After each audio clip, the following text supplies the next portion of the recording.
آج ہم حلال اور کوشار میتھڈ کے بارے میں پڑھیں گے۔ بیسیکلی حلال میتھڈ جو ہے وہ مسلم یوز کرتے ہیں اور کوشار میتھڈ جو ہے وہ یہودی یوز کرتے ہیں۔ پہلے فرق میں ہم نوٹ کریں گے کہ جانور کی کنڈیشن کیا ہونی چاہیے۔ حلال میتھڈ میں جانور زندہ ہونا ضروری ہے، جبکہ کوشار میتھڈ میں جانور کا زندہ ہونا اور اس کا ہوش و حواس میں ہونا بھی ضروری ہے۔ دوسرے فرق میں سٹننگ کا میتھڈ ہوتا ہے۔ سٹننگ مطلب جانور کو بے ہوش کر دینا۔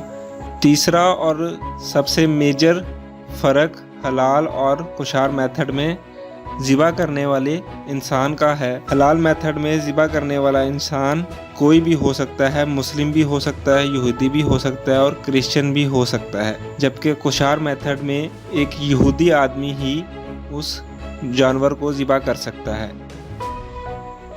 چوتھے فرق میں ذبح کرنے والے آلات کا ذکر ہے۔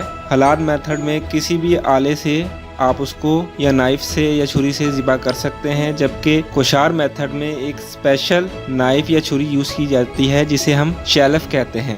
پانچویں فرق میں ذبح کرنے سے پہلے دعاؤں کا ذکر ہے۔ حلال میتھڈ میں ہر جانور پر تکبیر یا دعا پڑھنا ضروری ہے، جبکہ کوشار میتھڈ میں ہر جانور پر دعا پڑھنا ضروری نہیں ہے۔ آخری جو فرق نوٹ کیا جاتا ہے وہ میٹ میں موجود بلڈ کے بارے میں ہے۔